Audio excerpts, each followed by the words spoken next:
Hello साथियों, जय Hind. Welcome back. आपका प्रकाश एग्जाम में आप सभी साथियों का हार्दिक स्वागत है। और ये UP home guard GS practice set 2 है। तो आइए साथियों बात करते हैं, और प्रैक्टिस सेट 1 को देखना ना भूलें।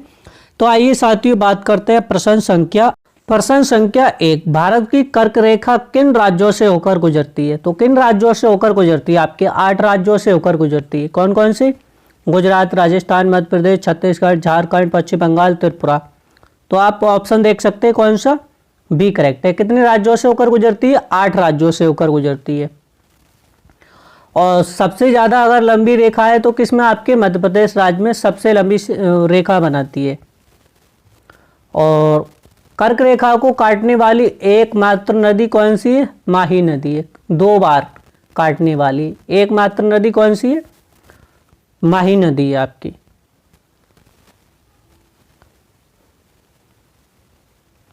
प्रश्न संख्या 2। भारत की स्थलीय सीमा की कुल लगभग लंबाई कितनी है? तो भारत की स्थलीय सीमा की लंबाई कितनी है? आप देख सकते हैं इमेज के माध्यम से। ये हमारी क्या है? स्थलीय सीमा है। ये आप देख सकते हैं, ये हमारी क्या है? स्थलीय सीमा है।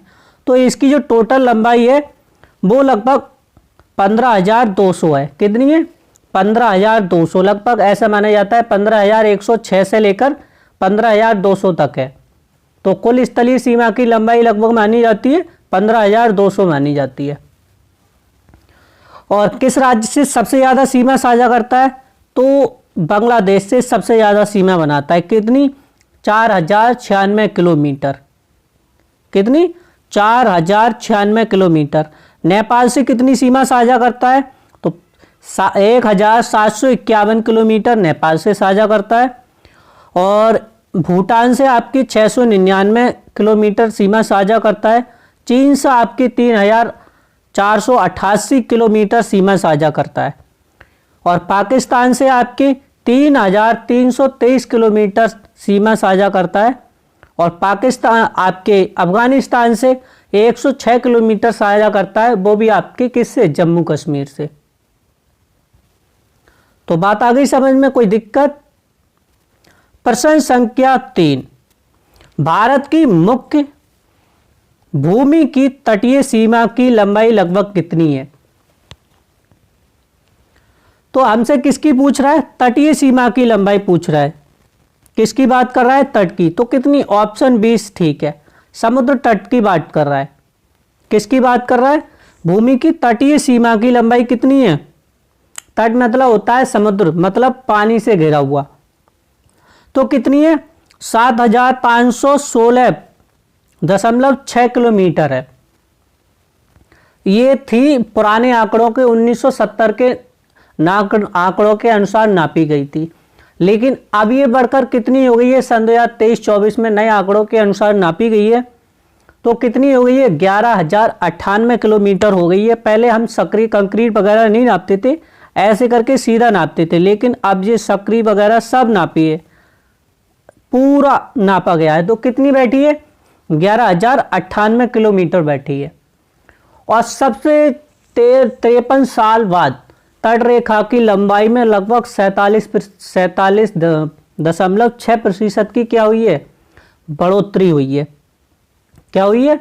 बढ़ोतरी हुई है या वृद्धि हुई है। और आपके पुदुचेरी आपके क्या है?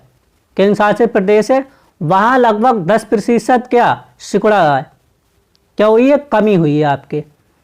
और अगर आपसे पूछा जाए सबसे ज़्यादा समुद्र की सीमा किससे लगती है? तो आपके गुजरात से लगती है। पहले कितनी लगती थी?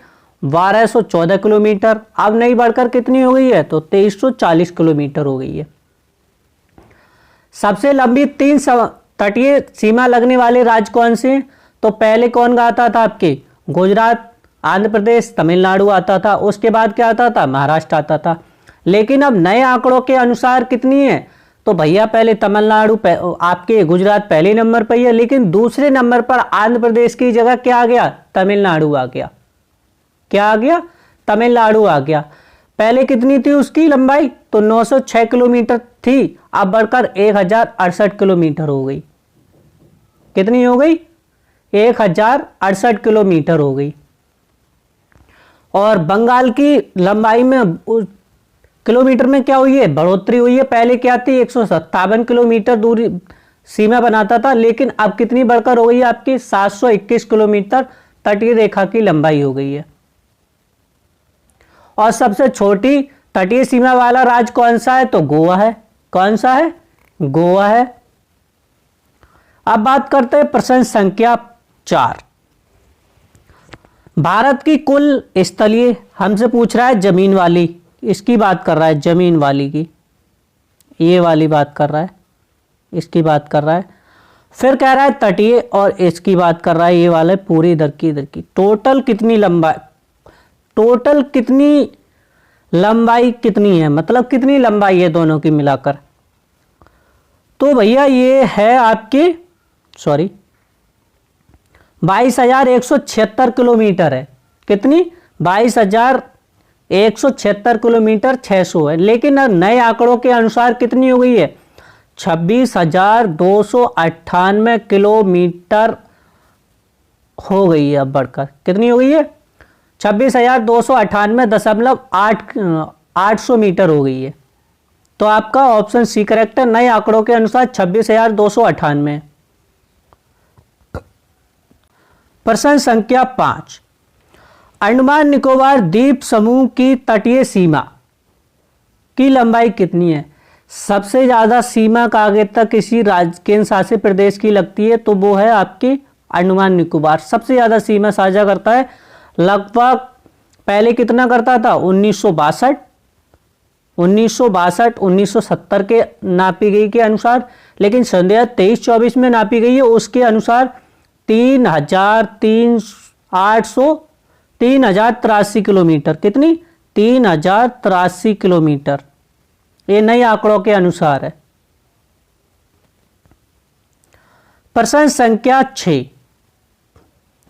सन 2025 के अनुसार भारत में सबसे लंबी तटीय रेखा किस राज्य की है। तो भैया सबसे लंबी तटीय रेखा किस राज्य की है, तो गुजरात की है। कितनी है, 2340 किलोमीटर है। कितनी, 2340 किलोमीटर है। पहले कितनी थी ये, तो 1214 किलोमीटर थी, और बढ़ोतरी होकर कितनी हो गई, 2340 किलोमीटर हो गई है। तो पहले नंबर पर कौन आता है, गुजरात आता है। दूसरे नंबर पर अब सन 2023-24 के आंकड़े के अनुसार जारी हुआ है, तो कौन आता है, तमिलनाडु। पहले कौन आता था, आंध्र प्रदेश। अब तीसरे नंबर पर क्या आता है, आंध्र प्रदेश। दूसरे नंबर पर तमिलनाडु आता है। प्रश्न संख्या 7 1970 में गुजरात की तटीय लंबाई लगभग कितनी थी। तो भैया अभी तो बता दिया था, कितनी थी, 1214 किलोमीटर थी। प्रश्न संख्या 9 सन 2025 के नवीनतम, मतलब नए आंकड़े जारी हुए हैं सन 2023-24 के अनुसार महाराष्ट्र की तटीय लंबाई कितनी है। तो पहले अगर पुरानी की बात की जाए तो 652 किलोमीटर थी, मतलब 652 किलोमीटर थी, ऑप्शन ए में दिख रहा है। लेकिन हमसे पूछ रहा है नए आंकड़े के अनुसार, तो नए आंकड़े के अनुसार कितनी हो गई है, तो 877.97 किलोमीटर हो गई है। तो आपका ऑप्शन बी ठीक है। और ये किससे लगता है तट, आपके ठाणे है, रायगढ़ है, मुंबई है, रत्नागिरी है, और आपके सिंधुदुर्ग से लगता है। और ये किस पर, आपके कोंकण तट कहा जाता है। कौन सा तट कहा जाता है, कोंकण तट कहा जाता है, और केरल को मालाबार तट के पास है।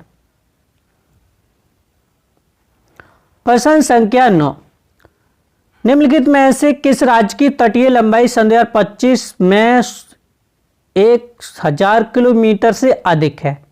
तो किसकी हुई है भैया, ये तमिलनाडु की हुई है। किसकी हुई है, तमिलनाडु की हुई है। पहले 906 थी, अब कितनी हो गई, 1068 किलोमीटर हो गई है। और ये दूसरे नंबर पर आ गया है। पहले नंबर पर आपका गुजरात है, तीसरे नंबर पर आ गया आंध्र प्रदेश। प्रश्न संख्या 9 1970 में सबसे कम तटीय लंबाई किस क्षेत्र की थी। तो किसकी थी, दमन और दीव की थी। किसकी थी, दमन और दीव की थी। किसकी थी, दमन और दीव की थी। लगभग 27 किलोमीटर थी। कितनी, 27 किलोमीटर या 27.5 किलोमीटर थी। प्रश्न संख्या 11 सन 2025 में पश्चिम बंगाल की तटीय लंबाई लगभग कितनी दर्ज की गई है? तो पश्चिम बंगाल की कितनी दर्ज की गई है? 721 किलोमीटर, 01 किलोमीटर दर्ज की गई है। ऑप्शन आपका डी करेक्ट है। ऑप्शन आपका डी करेक्ट है। पहले कितनी थी? तो 721 किलोमीटर थी, अब बढ़कर इतनी हो गई है। प्रश्न संख्या 12, सन 2025 के अनुसार भारत की कुल तटीय लंबाई लगभग कितनी है? तो पहले ही बता दिया था, ये नए आंकड़ों के अनुसार जारी हुई है। ये रहा आपके, ये कितनी हुई है? तो ऑप्शन सी करेक्ट है, 11,098.981 किलोमीटर। प्रश्न संख्या 13, लक्षद्वीप एवं मिनिकॉय द्वीपों की सन 2025 में तटीय लंबाई कितनी है? कितनी है? तो भैया 144.8 किलोमीटर। और पहले कितनी थी? तो 132 किलोमीटर थी। कितनी थी? 1970 के आंकड़े के अनुसार देखा जाए तो कितनी थी? 132 किलोमीटर थी। नए आंकड़े के अनुसार 144.8 किलोमीटर। प्रश्न संख्या 14, भारत की सबसे लंबी अंतरराष्ट्रीय सीमा किस राज्य के देश के साथ लगती है? तो किसके साथ लगती है? तो भैया ये लगती है बांग्लादेश के साथ। किसके साथ लगती है? बांग्लादेश के साथ लगती है। उसके बाद चीन के साथ लगती है, उसके बाद पाकिस्तान के साथ लगती है, और उसके बाद म्यांमार के साथ लगती है। किसके साथ लगती है? म्यांमार के साथ लगती है। और उसके बाद आपके भूटान के पास लगती है, उसके बाद नेपाल के साथ लगती है, और सबसे बाद में आता है अफगानिस्तान। प्रश्न संख्या 15, भारत की सबसे छोटी अंतरराष्ट्रीय सीमा किस देश के साथ है? तो किस देश के साथ है? अफगानिस्तान के साथ है, 106 किलोमीटर। और ये केवल आपके जम्मू लद्दाख की लगती है। किसकी? लद्दाख केंद्र शासित प्रदेश की लगती है।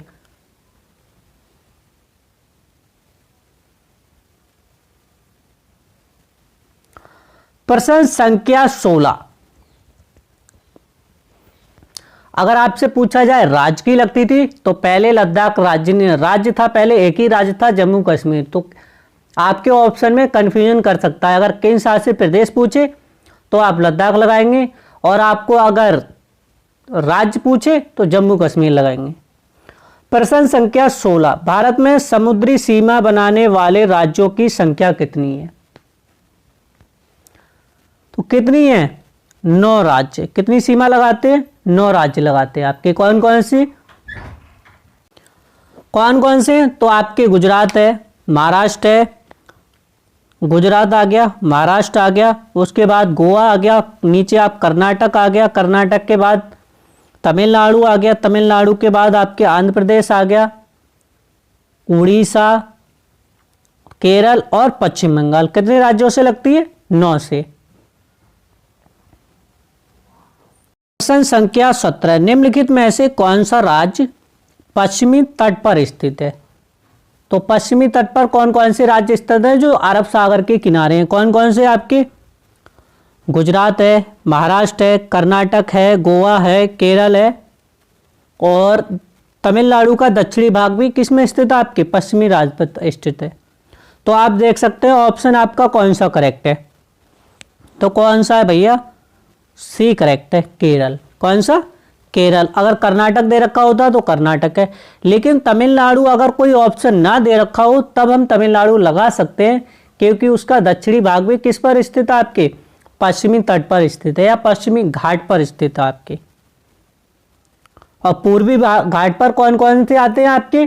तो जो पूर्वी घाट पर आते हैं जो आपके बंगाल की खाड़ी में स्थित है। कौन कौन से? पश्चिम बंगाल है आपका, उड़ीसा है, आंध्र प्रदेश है, तमिलनाडु है। यह आपके पूर्वी तट पर स्थित है।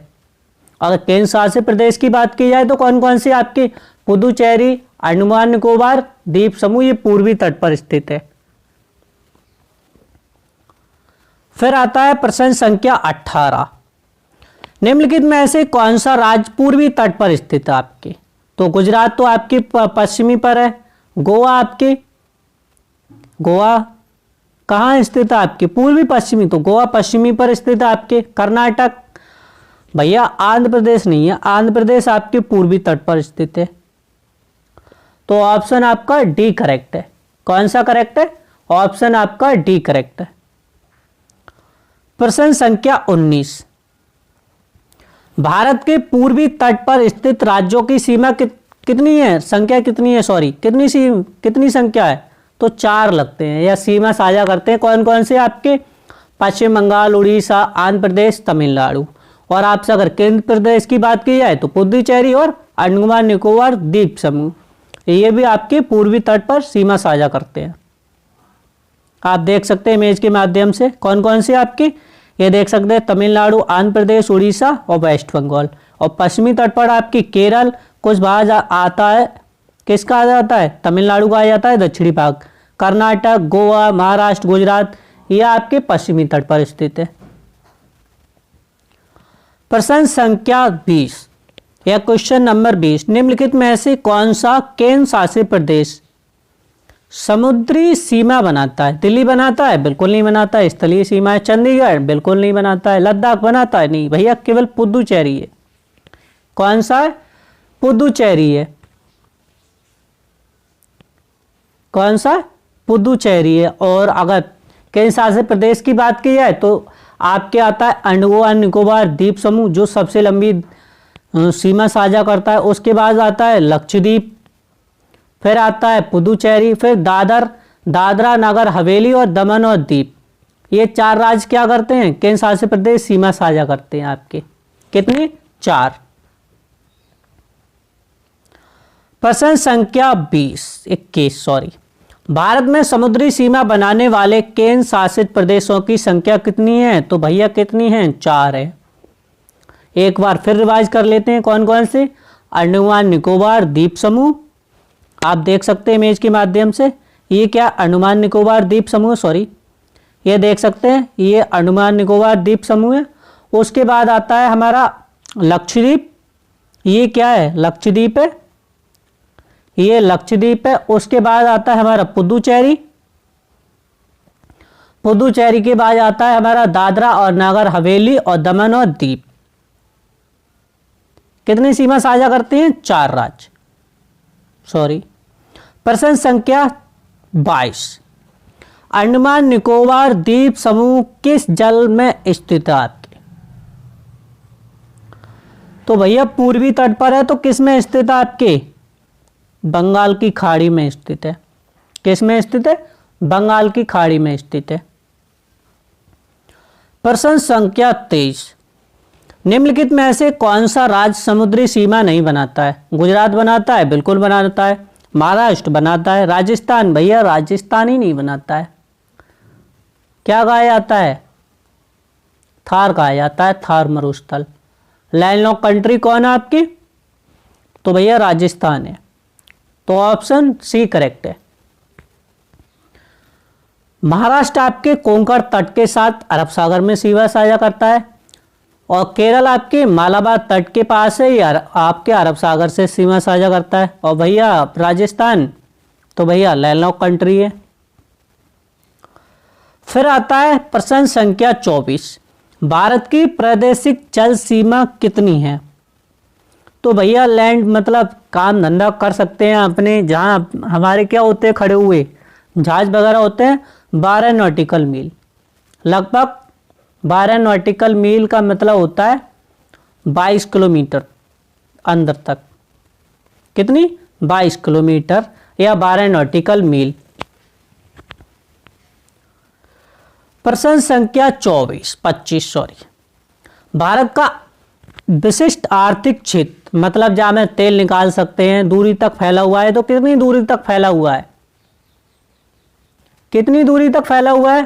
तो आपके 200 समुद्री मील तक फैला है। ऑप्शन डी करेक्ट है। कौन सा करेक्ट है? डी करेक्ट है भैया। डीजल तेल निकाल सकते हैं, उससे आगे नहीं बढ़ सकते। ये आप देख सकते हैं, यहाँ अपने जहाज वगैरह खड़े कर सकते हैं। ये हमारा क्षेत्र यहाँ से आ जाता है, यहाँ पर हम कुछ भी आर्थिक क्षेत्र कर सकते हैं, चाहे डीजल निकाल सकते हैं, पेट्रोल निकाल सकते हैं, कुछ भी XYZ। प्रश्न संख्या 26, ये आ गए बायोलॉजी से संबंधित हमारे समान सवाल जो आपके पेपर में पूछे जा सकते हैं। बाल और नाखून किससे बने होते हैं? तो भैया कैल्शियम से बने होते हैं। भैया कैल्शियम से तो दांत और हड्डी बनी होती है, होते हैं नहीं होते हैं। बसा हमें तो भैया चर्बी, जो देखते नहीं हैं आप, जिन लोगों में बसा ज़्यादा पाया जाता है उन लोगों को चोट कम लगती है। जैसे महिलाओं को आपकी गर्मी और चोट कम लगती है, या हड्डी पे चोट कम लगेगी।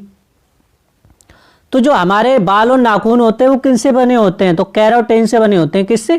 केराटिन से बने होते हैं। ऑप्शन बी करेक्ट है। जो एक प्रकार का रेशेदार क्या होता है? प्रोटीन होता है। कैसा प्रोटीन होता है? रेशेदार प्रोटीन होता है। और ये कैसा है?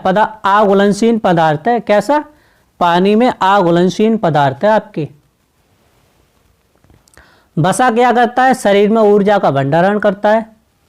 और विटामिन क्या करता है? शरीर में के विकास और मरम्मत में क्या अति आवश्यकता है। जैसे आंखों में क्या आपके देखने रतौंधी हो जाती है, तो किसकी कमी से होती है वो? तो विटामिन ए की कमी से होती है। विटामिन बी की कमी से बेरी रोग हो जाता है। विटामिन सी की कमी से आपके तो स्कर्वी रोग हो जाता है। आपने देखा मसूड़े से खून आने लगता है। और विटामिन डी की कमी से क्या हो जाता है? हड्डियां कमजोर हो जाती हैं।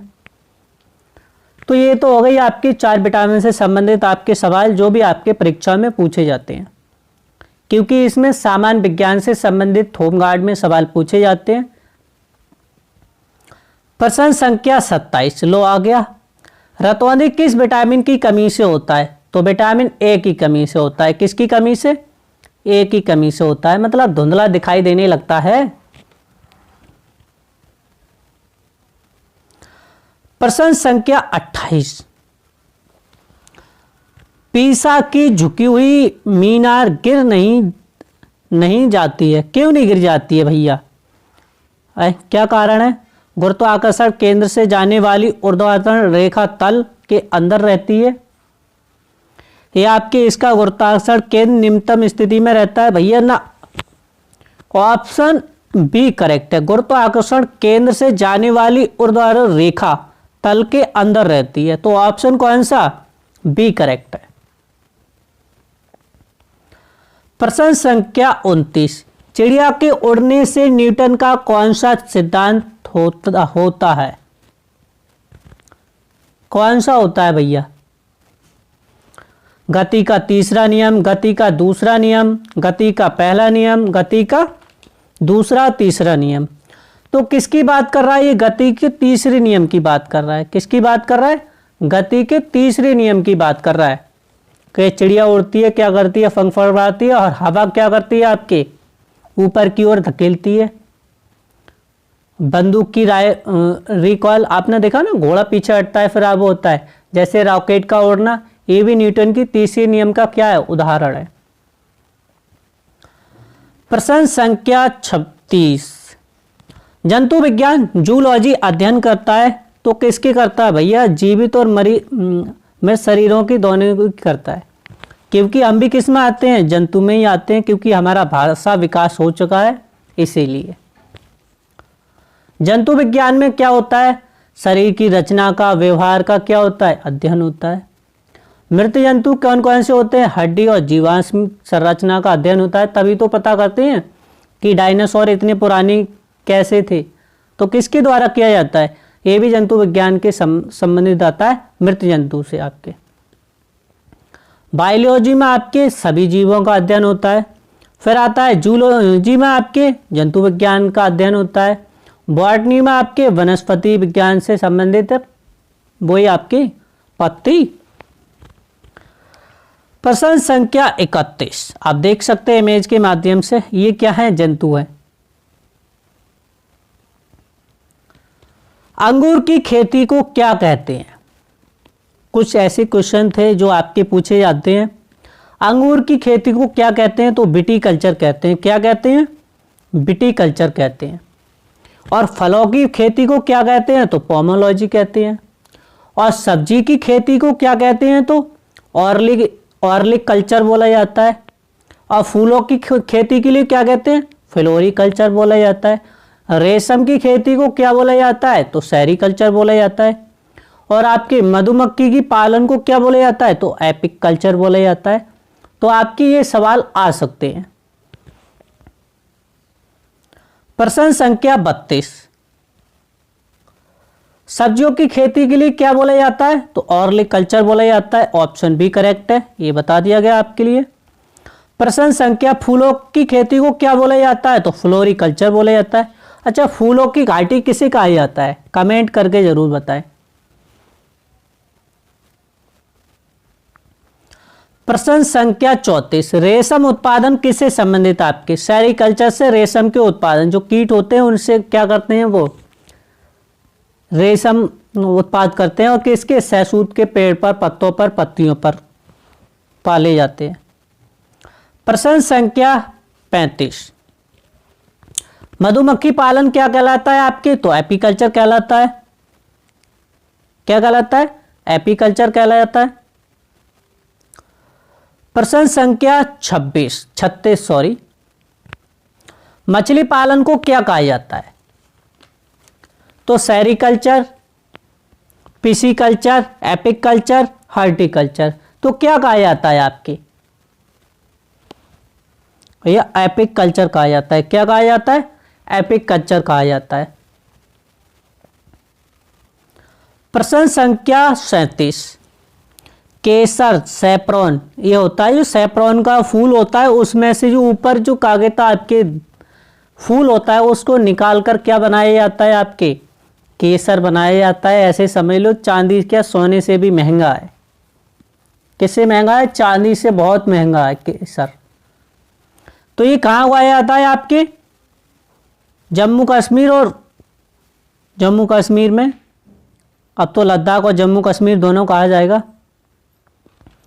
प्रश्न संख्या 38, निम्नलिखित में से दुनिया का सबसे ऊंचा गेटवे कौन सा है? Gateway of India? भैया गेटवे और इंडिया नहीं है, गेटवे इंडिया तो कितना ऊंचा है? ये तो लगभग ऐसे समझ लो आधा ऊंचा है उसके, 26 किलोमीटर है गेटवे ऑफ इंडिया। ये कितना है आपके? बुलंद दरवाजा की बात की जाए तो भैया 57 फुट, कितना? 57 मीटर। कितना भी? 57 मीटर है, लगभग 173 फुट है। और कहाँ पर स्थित है आपके? आगरा के फतेहपुर सीकरी में स्थित है। और किसने बनवाया था? तो अकबर ने बनवाया था 1601 में लेकर 1602 ईस्वी तक। और किसकी याद में बनवाया था? तो आपके गुजरात विजय की याद में बनवाया था। किसकी? गुजरात विजय की याद में। किसका बनाया आपके? तो लाल और बलुआ पत्थर बना। किससे? लाल और बलुआ पत्थर का प्रयोग हो रखा है इसमें। और इंडो इस्लामिक संस्कृति वास्तुकला का क्या है? सबसे पहला अजूबा है ये।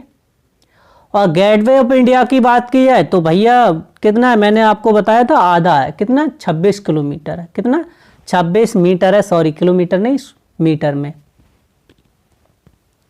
प्रश्न संख्या 39, निम्नलिखित में से किसने आगरा किला बनवाया था? तो किसने बनवाया था? अकबर ने बनवाया था। कब बनवाया था? 1665 में, 1565 में बनवाया था। कब बनवाया था? 1565 में बनाया था। और इसका पुनर्निर्माण किसने करवाया था? तो शाहजहां ने करवाया था। कुछ कमरे बनवाए थे इसमें जिन्हें दीवाने खास कहा जाता है। क्या कहा जाता है? दीवाने खास कहा जाता है। और किला की इसकी विश्व धरोहर स्थल में कब शामिल हुआ था? ये यह घोषित किया गया था 1983 में विश्व धरोहर स्थल में शामिल किया गया था। प्रश्न संख्या आपके 40, तो कब किया गया था? 1983 में किया गया था। प्रश्न संख्या 41, पितृद्वारा सजावट से जुड़ा अहमद-उद-दौला का मकबरा कहाँ स्थित है आपके? तो कहाँ पर स्थित है आपके? आगरा में स्थित है। और किस शैली में बनाया गया है? तो पूर्वगामी शैली में बनाया गया है। कौन सी शैली में? पूर्वगामी शैली में बनाया गया है। और इसकी प्रेरणा किससे ली गई है? तो ताजमहल से ली गई है। और इसे बेबी ताज भी कहा जाता है। क्या कहा जाता है? बेबी ताज कहा जाता है, क्योंकि मुगल महारानी नूरजहां ने बनवाया था। किसने बनवाया था? नूरजहां ने बनवाया था। और कब बनवाया था? तो 1622 में लेकर 1628 ईस्वी तक बनवाया था। और किसकी याद में बनवाया था, किसके लिए बनवाया था? तो नूरजहाँ के पिता थे कौन आपके? मिर्जा गयास बेग। कौन थे? मिर्जा गयास बेग। और आपके एतमद उद्दौला की उपाधि किसने दी थी? तो मिर्जा गयास को आपके जहांगीर ने दी थी। किसने दी थी? जहांगीर ने दी थी। प्रश्न संख्या 42, किस साल बुलंद दरवाजा को यूनेस्को की विश्व धरोहर स्थल घोषित किया गया था? तो बुलंद दरवाजा को कब किया गया था? 1986 में किया गया था। कब? 1986 में किया गया था। प्रश्न संख्या 43, नवाब शुजाउद्दौला की पत्नी का प्रसिद्ध मकबरा बहू बेगम का मकबरा। किसका मकबरा? बहू बेगम का मकबरा निम्नलिखित में से किस स्थान पर स्थित है?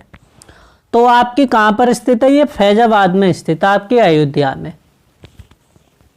अच्छा, पत्नी का क्या नाम था? तो उन्मा तुज जौहर बानो था। क्या नाम था? उन्मा तुज जौहरो बानो नाम था। और कहाँ के नवाब थे? तो भैया ये नवाब थे, अवध के नवाब थे। कहाँ के नवाब थे? अवध के नवाब थे ये। और इसके लिए पूरब का ताजमहल कहा जाता है। किसके लिए? आपके बहू बेगम के ताजमहल को पूरब का ताजमहल किसे कहा जाता है? तो आपके इस मकबरा को कहा जाता है। लगभग इसकी ऊंचाई कितनी है? तो 42 मीटर ऊंचाई। कितना? 42 मीटर ऊंचाई। उत्तर प्रदेश की सबसे ऊंची इमारत है तो कौन सा? आपके बहू बेगम का मकबरा है, 42 मीटर ऊंचाई।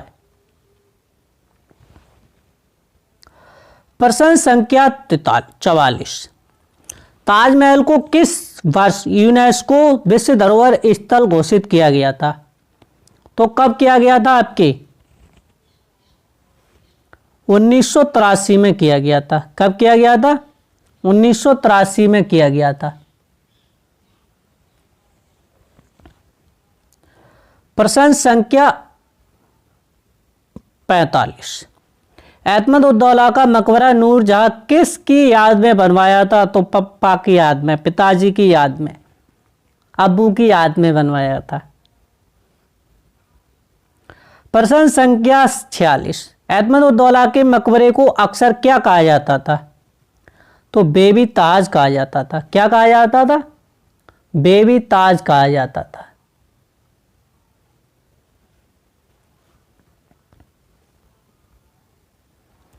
प्रश्न संख्या 47, माना जाता है कि एतमद उद्दौला के मकबरे से प्रेरित होकर कौन सा मुगल स्मारक बनाया गया था?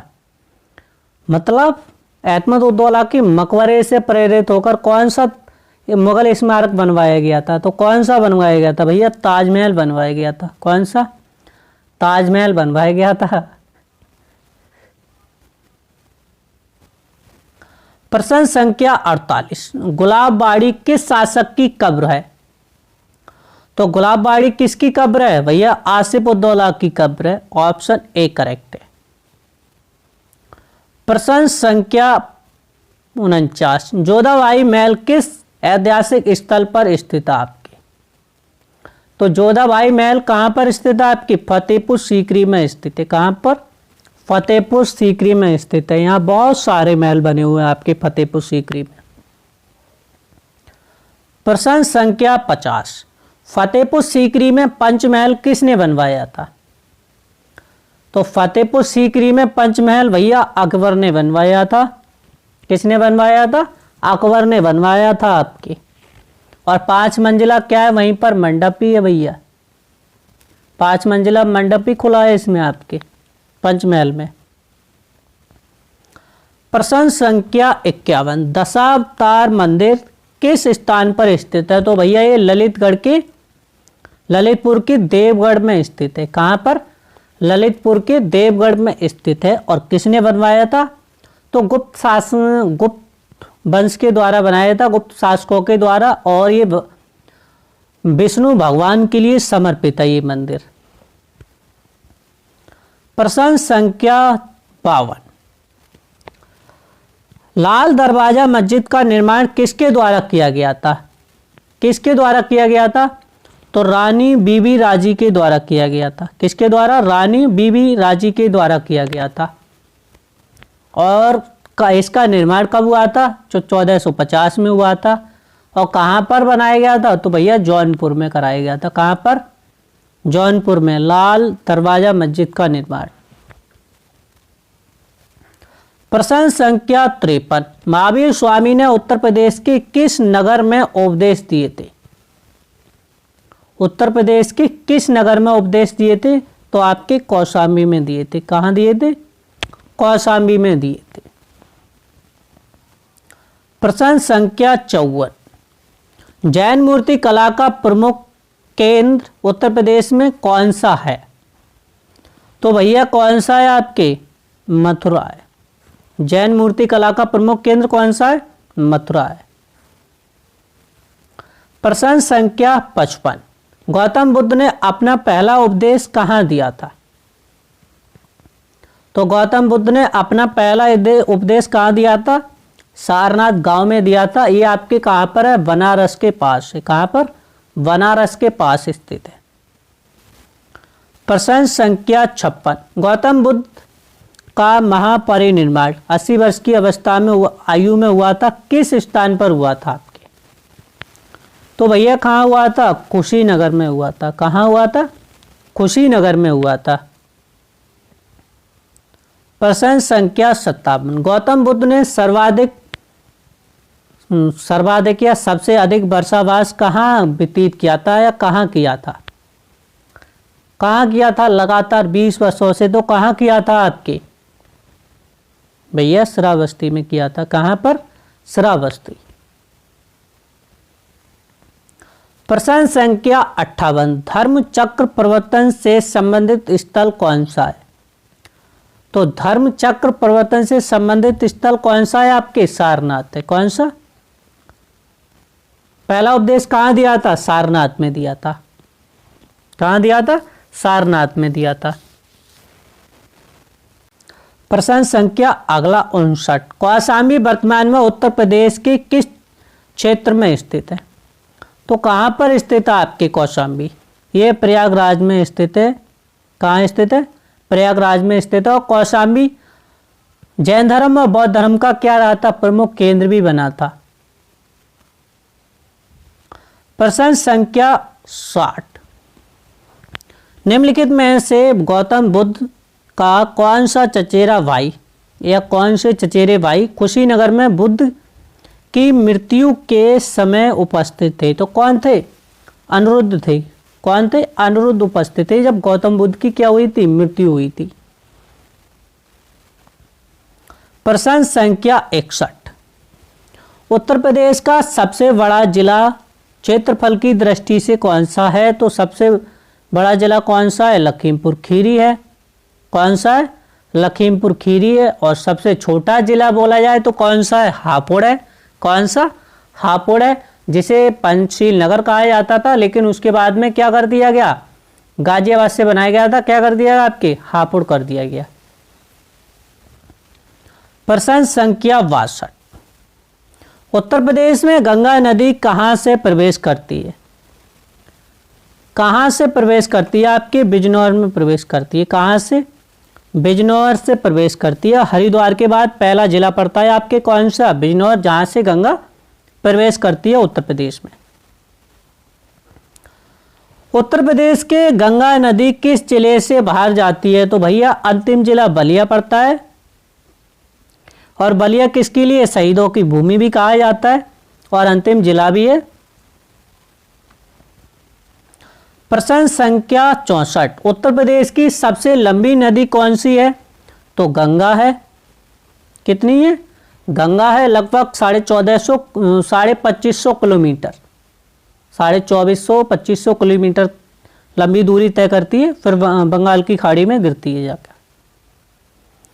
प्रश्न संख्या 65, सोनभद्र जिला किस पठार में स्थित है? तो किस में पठार में स्थित है भैया? ये छोटा नागपुर पठार में स्थित है और छोटा नागपुर की रानी भी कहा जाता है। प्रश्न संख्या 66, उत्तर प्रदेश का सर्वाधिक वर्षा वाला जिला क्षेत्र कौन सा है? तो भैया कौन सा है? तराई क्षेत्र है। सबसे ज्यादा वर्षा होती है आपके तराई क्षेत्र में, तो कौन सा है? तराई क्षेत्र।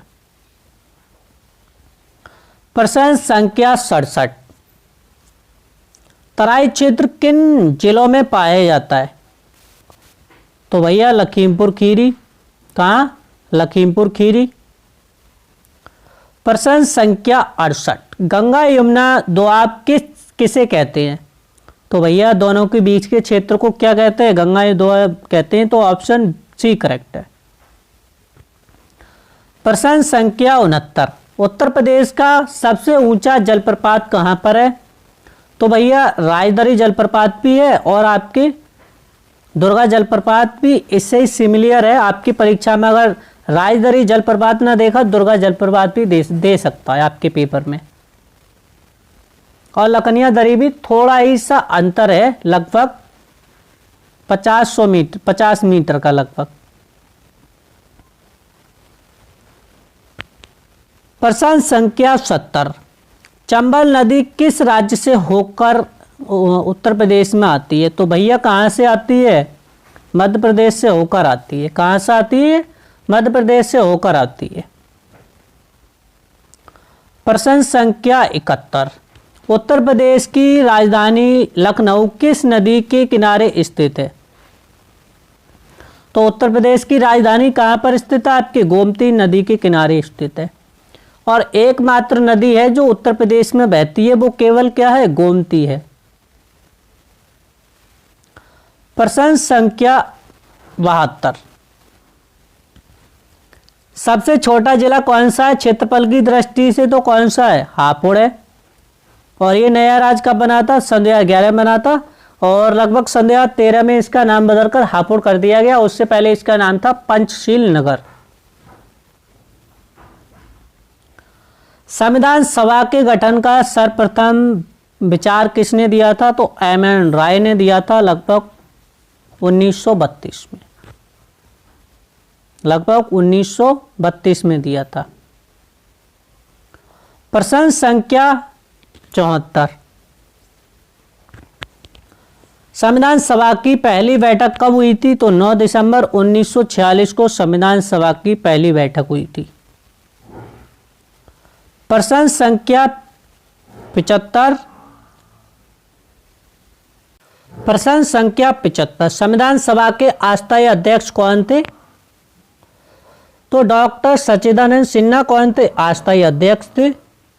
ऑप्शन सी करेक्ट है। प्रश्न संख्या 76, संविधान सभा के स्थायी अध्यक्ष कौन थे? तो डॉक्टर राजेंद्र प्रसाद क्या बनाए गए थे? स्थायी अध्यक्ष बनाए गए थे।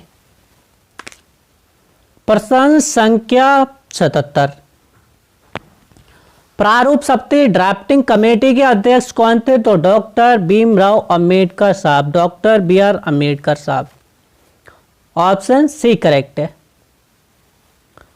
प्रश्न संख्या 78, प्रारूप समिति का गठन कब किया गया था? तो 29 अगस्त 1947 को किसका गठन किया गया था? प्रारूप समिति का गठन किया गया था। प्रश्न संख्या 79, कैबिनेट मिशन भारत किस वर्ष आया था? तो 24 मार्च 1946 को आया था। कब आया था? 24 मार्च 1946 को आया था। और किसकी अध्यक्ष, प्रधानमंत्री कौन था उस समय? तो क्लेमेंट एटली अध्यक्ष थे। और सदस्य कौन कौन से इसमें? तो आपके लॉर्ड पैंथिक, लॉरेंस सर और स्टेफर्ड एवी अलेक्जेंडर थे। प्रश्न संख्या 80, क्रिप्स मिशन भारत किस वर्ष आया था? तो 22 मार्च 1942 को आया था। और इसकी असफलता के बाद क्या आया था? आपके कैबिनेट मिशन आया था। तो ऑप्शन आपका सी करेक्ट है। प्रश्न संख्या 81, उद्देश्य प्रस्ताव किसने प्रस्तुत किया था? तो उद्देश्य प्रस्ताव पंडित जवाहरलाल नेहरू ने प्रस्तुत किया था। कब किया था? 23 मार्च 1946 को। और संविधान सभा ने स्वीकार कब किया था? तो 22 मार्च 1947 को संविधान सभा ने स्वीकार किया था। कब किया था? 22 मार्च 1947 को। और फिर यही उद्देश्य प्रस्ताव किसका रूप ले लिया? प्रस्तावना का रूप ले लिया। प्रश्न संख्या 82, भारतीय संविधान को अंगीकृत कब किया गया था? तो आपके 26 नवंबर 1949 को अंगीकृत किया गया था, 11 बैठक के बाद, लगभग 165 दिन के बाद। प्रश्न संख्या 42, प्रश्न संख्या 83, भारतीय संविधान कब लागू किया गया था? तो 26 जनवरी 1950 को लागू किया गया था। संविधान बनकर लागू हो गया था आपके 26 नवंबर 1949 को, लेकिन प्रशासनिक व्यवस्था ना होने के कारण संविधान लागू नहीं किया गया था। यही सबसे बड़ा कारण था, यह प्रशासनिक शक्ति ठीक नहीं थी उस समय। प्रश्न संख्या 84, संविधान निर्माण में कुल कितना समय लगा? तो 2 साल 11 माह 18 दिन का समय लगा था। कितना समय लगा था? 2 वर्ष 11 माह 18 दिन का समय लगा था। ये आपके 99% क्वेश्चन आता तो नहीं है, लेकिन आपको डाल दिया है, आ सकता है, क्योंकि जब नॉर्मल प्रश्न पूछता है तो आ सकता है, क्योंकि आपके एलटी ग्रेड सन 2021 और यूपी पुलिस सन 2022 में आया हुआ प्रश्न है आपका। संविधान सभा का गठन किस योजना के अंतर्गत किया गया था? तो किस योजना के अंतर्गत किया गया था? कैबिनेट मिशन योजना के अंतर्गत किया गया था। संविधान सभा का निर्माण कब हुआ था? तो 1946 में हुआ था, नवंबर में। और कैबिनेट मिशन आपके गठन की आपके कैबिनेट मिशन आपके मई 1946 में आया था। प्रश्न संख्या 86, उद्देश्य प्रस्ताव कब प्रस्तुत किया गया था? तो उद्देश्य प्रस्ताव कब प्रस्तुत किया गया था? आपके 13 दिसंबर 1946 को स्वीकार किया गया था, 13 दिसंबर 1946 को। और राज्यसभा संविधान सभा ने कब स्वीकार किया था? तो 22 जनवरी 1947 को। प्रश्न संख्या 87, कैबिनेट मिशन भारत किस वर्ष आया था? तो कैबिनेट मिशन भैया 24 मार्च 1946 को आया था। कब आया था? 24 मार्च 1946 को कैबिनेट मिशन भारत आया था, क्रिप्स मिशन की असफलता के बाद। क्या कारण था भैया? 2 स्वतंत्र राज्य अपने जो राज्य चाहे वो क्या रह सकते हैं? स्वतंत्र रह सकते हैं।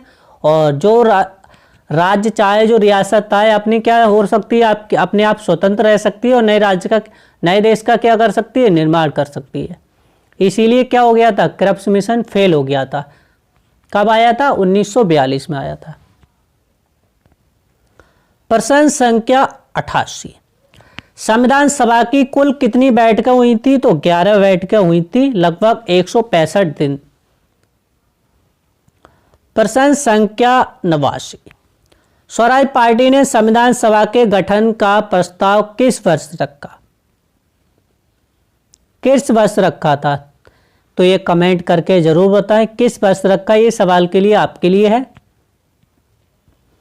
प्रश्न संख्या 90, संविधान सभा की मांग को ब्रिटिश सरकार ने किस प्रस्ताव में स्वीकार किया गया था? किस प्रस्ताव में स्वीकार किया था? तो अगस्त प्रस्ताव में स्वीकार किया था। किसमें? अगस्त प्रस्ताव 1940 में। प्रश्न संख्या 91, क्रिप्स मिशन का नेतृत्व किसने किया था? तो सर स्टैफोर्ड क्रिप्स ने किया था। किसने किया था? सर स्टैफोर्ड क्रिप्स ने किया था। प्रश्न संख्या 92, क्रिप्स मिशन को किस कारण अस्वीकार कर दिया था? बताया ही नहीं था। 2 स्वतंत्र राज्य क्या कर सकते हैं? अपना प्रस्ताव, मतलब अपना राज्य का निर्माण क्या कर सकते हैं? अलग कर सकते हैं। मतलब इन्होंने तो सोच लिया था कि और फूट डालेंगे और शासन करेंगे, लेकिन ऐसा नहीं हो पाया था। और यही कारण था, क्या हो गया था? क्रिप्स मिशन फेल हो गया था। प्रश्न संख्या 93, संविधान सभा की कुल सीटें कितनी थी? तो संविधान सभा की कुल सीटें कितनी थी? 389 थी। कितनी थी? 389 थी आपके। प्रश्न संख्या 94, ब्रिटिश प्रांतों के लिए कितनी सीटें निर्धारित की गई थी? तो ब्रिटिश प्रांत के लिए कितनी? 296 सीटें निर्धारित की गई थी। और देशी रियासत के लिए आपकी 93 सीटें निर्धारित की गई थी। कितनी? 93। तो देशी रियासत के लिए कितनी सीटें निर्धारित की गई थी? 93 की गई थी। प्रश्न संख्या 96, संविधान सभा में सीटों का आधार क्या था? मतलब जैसे इस समय वर्तमान में है 10 लाख जनसंख्या पर क्या एक सांसद है, उस समय भी यही था। तो ऑप्शन सी करेक्ट है। प्रश्न संख्या 97, संविधान सभा के गठन का विचार सर्वप्रथम किस वर्ष और किसने दिया था? तो एम.एन. राय ने दिया था, 1934 के लगभग दिया था। कब दिया था? 1934 में। और ये वामपंथी दल के क्या थे? नेता थे। किसके नेता थे? वामपंथी दल के नेता थे। और उससे पहले किसने मांग की थी? तो स्वराज हमारा जन्मसिद्ध अधिकार है, इसे हम लेकर रहेंगे, बाल गंगाधर तिलक ने की थी। उद्देश्य प्रस्ताव का महत्व क्या है? क्यों लिखा गया है? तो संविधान की दार्शनिक और आधारशिला होने के कारण है। ऑप्शन सी करेक्ट है। प्रश्न संख्या 99, भारतीय राष्ट्रीय ध्वज को कब अपनाया गया था और इसका निर्माण किसने किया था या लिया था? मतलब इसका निर्माण का निर्णय किसने लिया था आपके? तो 26 जनवरी 1950 को राष्ट्रपति शासन लागू हुआ था, 22 जुलाई 1947 को संविधान द्वारा। तो भैया ऑप्शन बी करेक्ट है। कौन सा करेक्ट है? ऑप्शन बी करेक्ट है आपके। 22 जुलाई 1947 को संविधान सभा ने क्या लिया था? राष्ट्रध्वज को अपनाया था और राष्ट्रीय प्रतीक के रूप में। प्रश्न संख्या 100, संविधान सभा के उपाध्यक्ष कौन थे? तो संविधान सभा के उपाध्यक्ष कौन थे? एच.सी. मुखर्जी थे। और अध्यक्ष कौन बनाए गए थे आपके? डॉक्टर राजेंद्र प्रसाद। और वही जाकर आगे क्या बने थे? राष्ट्रपति बने थे। और स्वतंत्र भारत के प्रथम राष्ट्रपति कौन बने थे आपके? तो डॉक्टर राजेंद्र प्रसाद। तो ये तो थी साथियों आज की आपकी जीएस की क्लास। कैसी लगी कमेंट करके जरूर बताएं। जय हिंद, जय भीम, जय भारत।